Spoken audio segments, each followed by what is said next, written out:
में शादी करना जरूरी है या नहीं, कृपया इस पर प्रकाश डालें। सुकरात के सामने एक युवक गया और उसने कहा कि शादी करना जरूरी है कि नहीं। सुकरात की आदत थी कि जो भी सत्संग में आता था उसके लिए पत्नी को कहता था कि चाय बनाओ। अब कभी चीनी रहती थी, कभी चाय रहती थी, कभी दूध रहता था, कभी नहीं रहती थी। और ऐसे भी जो लोग ज़्यादा जिनके यहाँ गेस्ट आते हैं, पत्नियाँ उनसे बहुत इरिटेटेड रहती हैं अपने पति से। चाय बनाओ जब आओ। तो पत्नी इरिटेटेड थी और गरम खौलता पानी ले आई और सुकरात के गाल पर उछल दिया कि पियो चाय।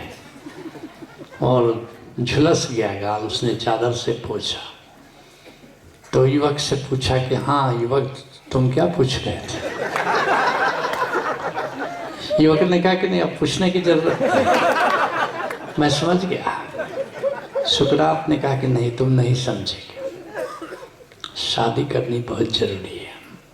क्योंकि अगर मान लो पत्नी अच्छी मिली, 1% ही चांस है इसका। 1%, 99% तो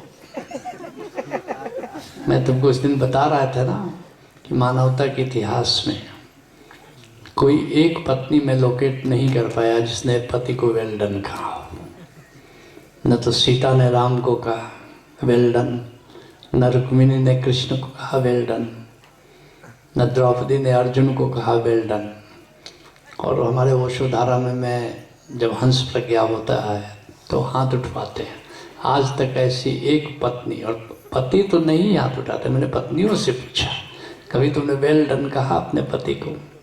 लेकिन आज तक एक पत्नी नहीं मिली जिसने अपने पति को वेल डन कहा। अब ये शैली शुरू करा रहे हैं। अब हमारे ओशोधारा की पत्नियां वेल डन कहने लगी हैं। ये बड़े सौभाग्य की बात है। तो सुकरात ने कहा कि अगर वेल डन कहने वाली पत्नी मिल गई तुमको तो जीवन तुम्हारा स्वर्ग हो जाएगा, और अगर मेरी तरह मिली तो सुकरात हो जाओगे। घाटे का सौदा नहीं।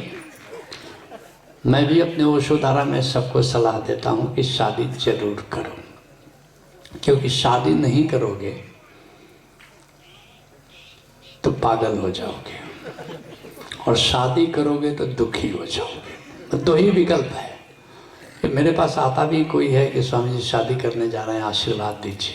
कोई बच्चों को भी लेके लोग आते हैं, उनकी कम से कम दुखी होना अनिवार्य है। मैं अपना ऐसा वरदान क्यों दे दूँ कि जो कि सच हो ही नहीं सकता। इसलिए मैं हमेशा कहता हूँ कम से कम दुखी होना। Choice is never between good and bad, it's always between laser evil and greater evil. चुनाव अच्छे और बुरे के बीच में नहीं है, चुनाव हमेशा कम बुरे और ज़्यादा बुरे के बीच में जीवन में होता है।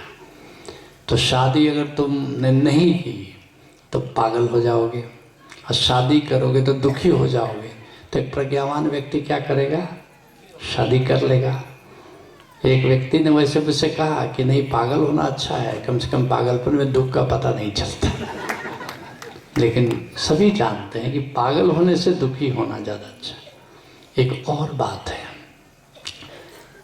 इसलिए भी मैं शादी करवा देता है लोगों की कि लोग दुखी होंगे तो आनंद की खोज में हमारे पास आएंगे, तो मेरी भी दुकान चलती रहेगी। Let's start.